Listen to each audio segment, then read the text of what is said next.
매서운 눈, 날카로운 발톱, 강철 같은 불이, 창공을 가르는 전사, 태양을 마주하는 자, 하늘의 제왕. 이러한 수식어는 바로 독수리를 두고 하는 말입니다. 그런데 그 강인하고 위풍당당한 독수리가 새장 속에 갇혀 있다면 어떻게 되겠습니까?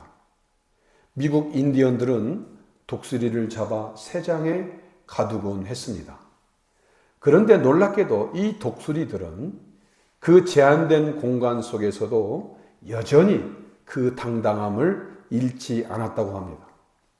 그 작은 새장이 그들의 본질과 위엄을 빼앗지 못했기 때문입니다. 비록 독수리는 갇혀 있어도 그 존재의 DNA는 여전히 하늘의 재앙다운 기품을 잃지 않았습니다. 오늘 본문은 독수리와 같은 기질을 갖고 있는 사도 바울의 로마 생활에 대한 중요한 단서를 제공하고 있습니다. 바울은 분명 쇠사슬에 매여 있지만 그의 영혼만큼은 결코 구속되지 않았습니다. 어떻게 그것이 가능했을까요? 바울은 로마의 제한된 상황 속에서 영적 자유와 복음의 능력을 발휘할 수 있었을까요? 본문 16절을 보면 우리가 로마에 들어가니 바울에게는 자기를 지키는 한 군인과 함께 따로 있게 허락하더라 라고 말씀합니다. 이 한 문장 속에는 놀라운 하나님의 섭리가 담겨 있습니다. 제국의 수도, 당대 최고의 권력이 집중되는 로마에서 이름도 없고 존재감도 없는 한 죄수가 특별 대우를 받고 있다는 것입니다. 어떻게 이런 일이 가능할 수 있었을까요? 바울은 단순한 죄수가 아니었습니다. 그는 황제에게 상소한 자였습니다. 여러분, 아무나 황제에게 상소할 수 없습니다. 오직 로마 시민권자만이 이 특별한 법적 권리를 행사할 수 있었습니다.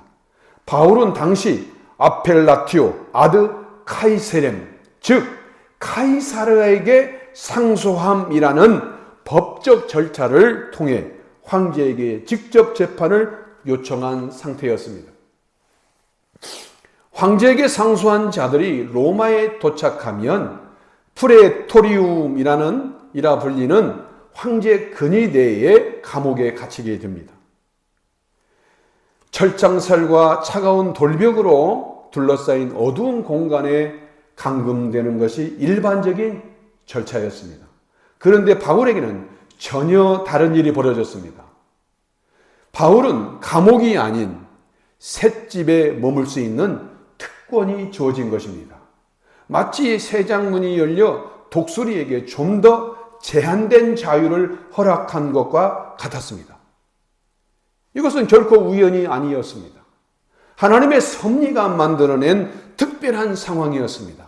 이 특별한 대우는 두 개의 중요한 보고서 덕분이었을 것입니다. 하나는 유대 총독 베스도의 보고서였을 것입니다.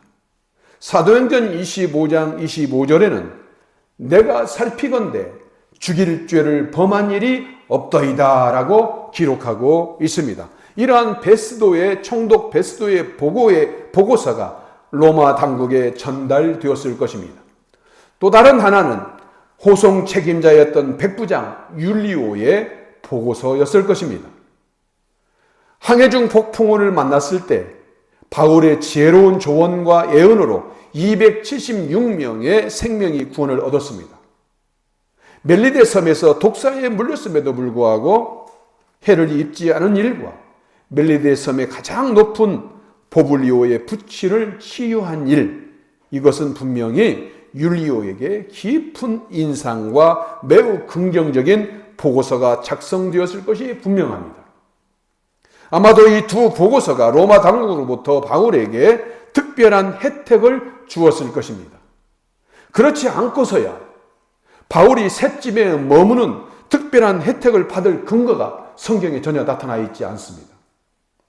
본문에 오늘 16절을 보면 따로 있게 허락하여 하더라라는 표현은 바울이 다른 일반 잡범들, 죄수들과 분리되어서 독립적인 거주 공간을 가질 수 있었다라는 것을 의미합니다. 바울이 머물던 셋집, 헬라어로 미스토마라고 그러는데요. 이 셋집은 임대료를 지불하는 개인 주거지를 의미합니다. 감옥이 아닙니다. 그렇다면 로마에 아무 연고도 없고 기반도 없던 바울이 가장 물가가 비쌌을 당대 제국의 수도 로마에서 어떻게 임대료를 내면서 셋집을 마련할 수 있었겠습니까? 그 단서가 빌립보서 1장 7절에 기록되어 있습니다. 나의 매임과, 그렇죠? 나의 옥중에 있는 걸 말하죠. 나의 매임과 복음을 변명함과 확정함에 너희가, 빌립보 성도 너희가 다 나와 함께 은혜에 참여한 자가 됨이라 라고 말씀합니다. 빌립보 교회가 헌금을 모아 바울의 로마 체류에 재정적으로 지원했음을 보여주는 대목입니다. 이것이 바로 모든 것이 합력하여 선을 이루는 하나님의 섭리입니다. 여러분, 우리가 잘 알고 있는 하이델베르그 요리문답 27문은 하나님의 섭리란 무엇입니까? 라고 묻습니다. 그리고 그에 대한 답을 이렇게 말합니다. 하나님의 섭리란 하늘과 땅과 모든 피조물을 비와 가뭄, 풍년과 흉년, 먹을 것과 마실 것, 건강과 질병, 부와 가난, 그리고 모든 것을 우연이 아니라 그분의 아버지 되시는 손으로 항상 그렇게 유지하고 다스리는 하나님의 전능하고 언제나 현존하는 능력입니다. 이렇게 하나님의 섭리를 정의합니다. 바울의 로마 생활은 바로 이러한 하나님의 섭리의 산 증거였습니다. 칼빈은 그의 저서 기독교 강요 제1권 제18장에서 하나님은 사람들의 마음을 움직이셔서 자신이 뜻하신 대로 이끄신다. 때로는 악인들의 마음까지도 사용하셔서 당신의 목적을 이루신다라고 가르칩니다.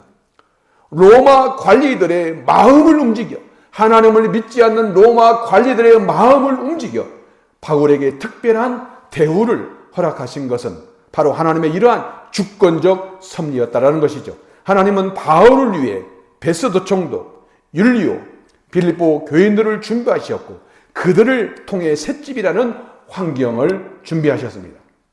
이것은 마치 작곡가가 각기 다른 악기들을 하나로 조화시켜 아름다운 교향곡을 만들어내는 것과 같습니다. 서로 다른 사람들의 결정과 행동이 모여 하나님의 완벽한 계획을 이루어낸 것입니다. 여러분의 삶 속에서 하나님은 지금 어떤 사람들과 어떤 환경을 통해 일하고 계실까요? 때로는 우리 눈에 보이지 않을지라도 하나님은 우리를 향한 계획을 정교히 짜고 계신 것을 믿으시기 바랍니다. 시편 기자의 고백처럼 여호와께서 사람의 걸음을 정하시고 그의 길을 기뻐하시나니 그는 넘어지나 아주 엎드러지지 아니함은 여호와께서 그의 손으로 붙드심이로다라고 말씀합니다. 이처럼 하나님은 우리의 인생에서 예상치 못한 문을 열어주십니다. 때로는 감옥 같은 상황일지라도 셋집이라는 특별한 은혜의 공간을 마련해 주시는 것입니다.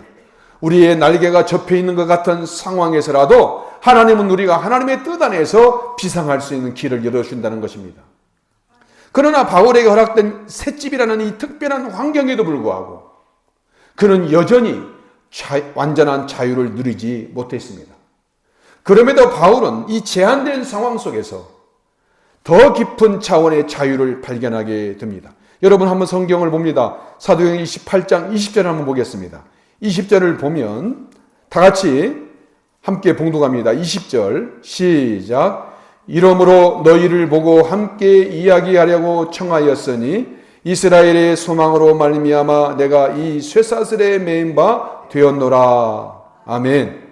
여러분, 비록 셋집에 머물 수 있는 특권을 얻었지만 바울은 여전히 쇠사슬에 매여 있다라는 것입니다. 그의 자유에는 분명한 한계가 있었습니다. 로마의 법에 따라 바울은 크스토디아 밀리티리스라는 군사적 감시 체계에 있었습니다. 쿠스토티아 밀리타리스란 바울의 오른손이 경비병의 왼손과 쇠사슬로 연결된 것을 말합니다. 그리고 경비병들은 6시간마다 교대했습니다. 여러분 한번 상상해 보십시오. 여러분의 오른손이 24시간 내내 다른 사람과 연결되어 있다면 어떻게 되겠습니까? 식사할 때, 잠잘 때, 글을 쓸 때, 심지어 화장실에 갈 때조차 누군가가 여러분과 함께 해야 합니다. 프라이버시는 사라지고 모든 행동에는 제약이 따릅니다. 마치 날개가 있지만 자유롭게 날 수 없는 독수리와 같은 상황입니다. 그런데 놀랍게도 바울은 이 제한된 상황 속에서도 불평하지 않았다는 것입니다. 오히려 그는 이 쇠사슬에 새로운 의미를 부여했습니다. 에베소서 6장 20절에는 보면 그는 자신을 이러한 상태를 쇠사슬에 매인 사신이라고 표현했습니다. 사신으로 번역된 헬라어 프레스푸테스는 왕을 대신하여 파괴된 대사를 말합니다. 바울은 지금 자신을 죄수가 아니라 하나님의 대사로 본 것입니다. 놀라운 반전입니다. 이것은 똑같은 상황에서도 그것을 어떤 관점에서 보느냐에 완전한 전환을 의미합니다. 쇠사슬은 바울을 제한하는 도구가 아니라 오히려 그의 정체성을 확인해주는 신분증과 같았습니다. 마치 군인이 자신의 제복을 자랑스럽게 여기는 것처럼 바울은 그 쇠사슬을 그리스도를 위한 영광의 표시로 여겼다는 것입니다.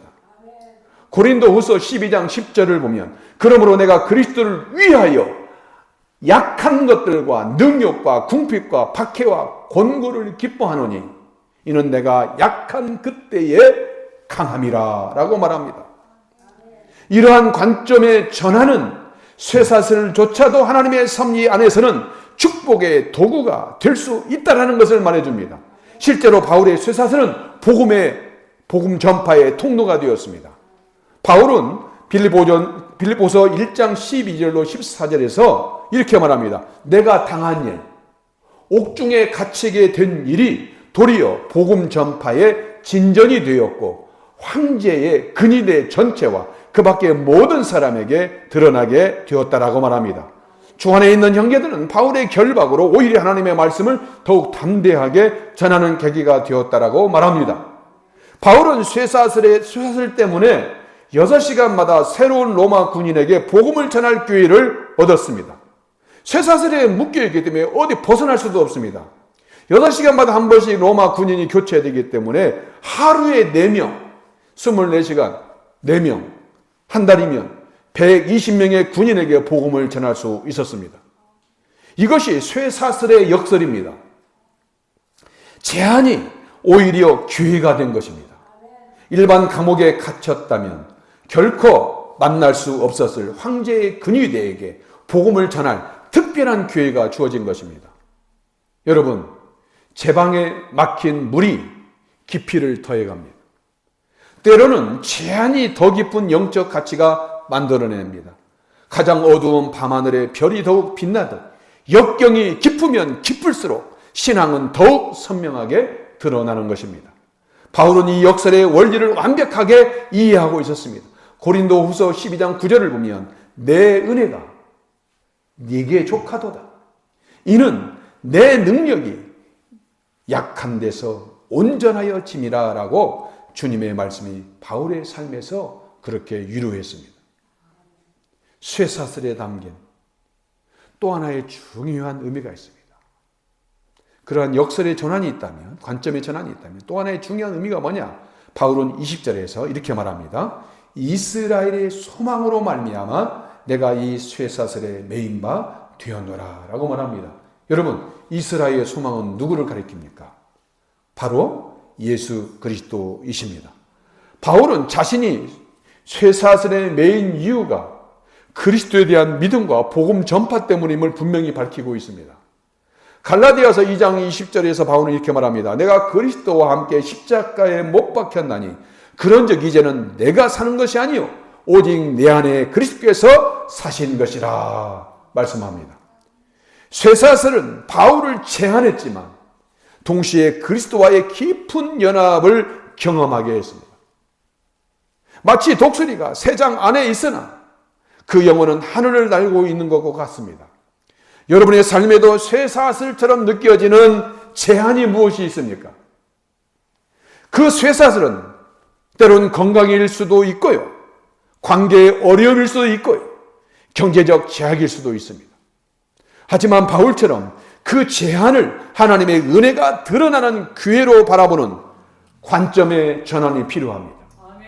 만약 건강의 문제라면 그것을 통해 다른 아픈 사람들을 이해하고 위로할 기회가 될 수 있습니다. 관계의 어려움이라면 그것이 인내와 용서를 배우는 훈련장이 될 수 있습니다. 경제적 제약이라면 그것이 물질보다 더 중요한 영적 가치를 발견하게 하는 계기가 될 수 있습니다. 요셉이 애굽의 감옥에서 당신들은 형들을 향해 말하는 것이 당신들은 나를 헤아려하였으나 하나님은 그것을 선으로 바꾸사라고 고백했듯이 우리의 제한된 상황도 하나님의 더 큰 계획의 일부일 수 있다는 것입니다. 사슬이 바울을 제한했지만 그의 영혼은 자유로웠습니다. 그의 육체는 구속되었지만 그의 영은 날개를 펴고 날아올 수 있었습니다. 이것이 바로 그리스도인이 경험하는 참된 자유입니다. 고린도후서 3장 17절에서 바울은 이렇게 말합니다. 주의 영이 계신 곳에는 자유가 있느니라. 하나님과 함께하는 곳이면 자유할 수 있는 것입니다. 바울은 쇠사슬에 매여 있었지만 그의 사역은 멈추지 않았습니다. 사도행전 28장 16절로 32절을 보면 바울은 셋집에서 방문객을 맞이했고 하나님 나라를 담대히 전파했다고 기록합니다. 그리고 그 기간에 에베소서, 빌립보서, 골로새서, 빌레모서와 같은 주옥 같은 서신들을 이 로마에서 저술했습니다. 바울은 디모데후서 2장 9절에서 이렇게 말합니다.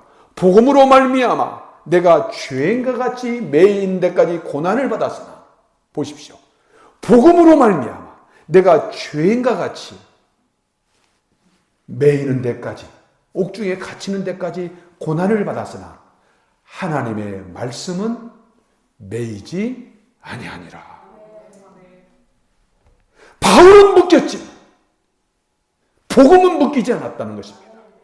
바울의 몸은 제한되었지만 하나님의 말씀은 자유롭게 퍼져나갔다는 것입니다. 바울의 제한된 자유는 오히려 더 집중된 사역을 가능하게 했습니다. 쇠사슬에 묶인 채 셋집에 머물면서 더 많은 시간을 기도와 말씀 묵상 그리고 편지 쓰기에 집중할 수 있었습니다. 때론 이러한 답답한 제한이 오히려 집중력을 높이게 됩니다. 마치 댐이 물에 힘을 모아 더 강력한 에너지를 만들어내듯 바울의 제한된 상황은 그의 영적 에너지를 더욱 집중시켰습니다. 그는 물리적으로 제한되었지만 영적으로는 무한한 자유를 누렸습니다. 이것이 바로 쇠사슬 속의 자유라는 역설입니다. 독수리가 비록 새장에 갇혔지만 여전히 그 기쁨과 위풍당당함을 잃지 않듯이 바울도 제한된 상황에서 그 영적 권위와 능력을 잃지 않았습니다.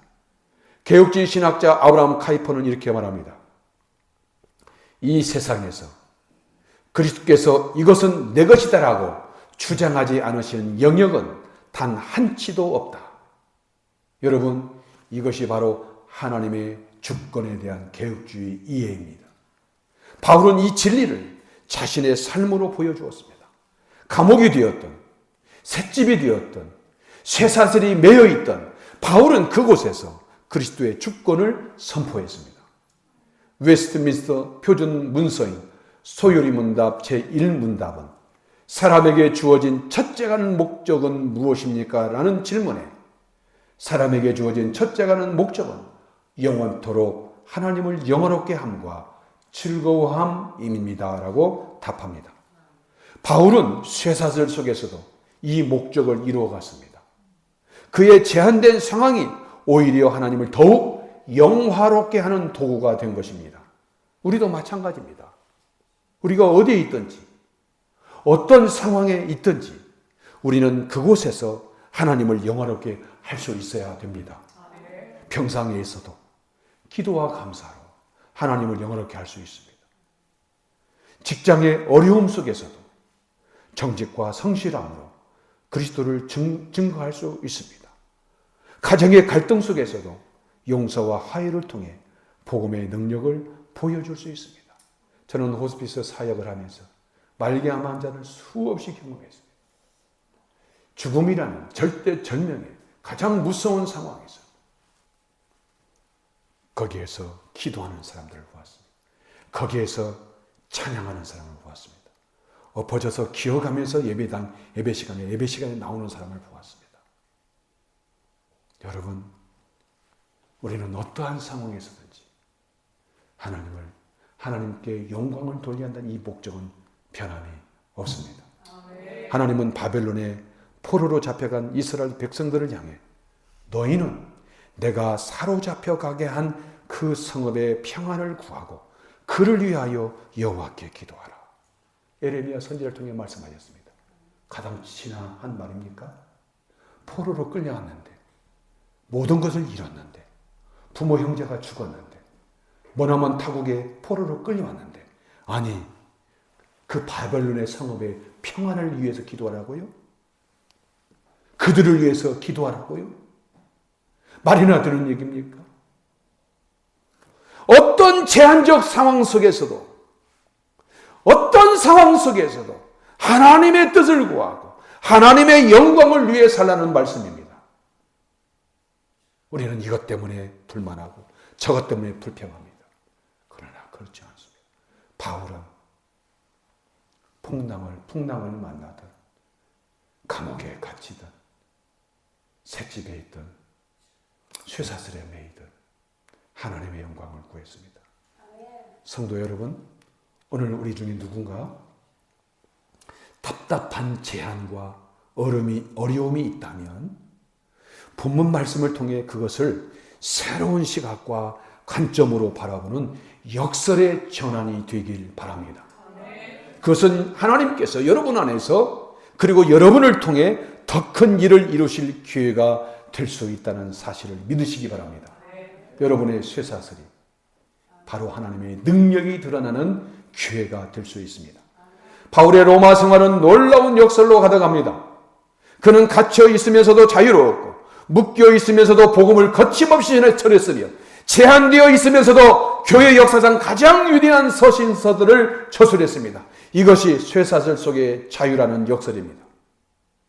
고린도후서 12장 9절의 말씀처럼 내 은혜가 네게 족하도다. 이는 내 능력이 약한 데서 온전하여짐이라.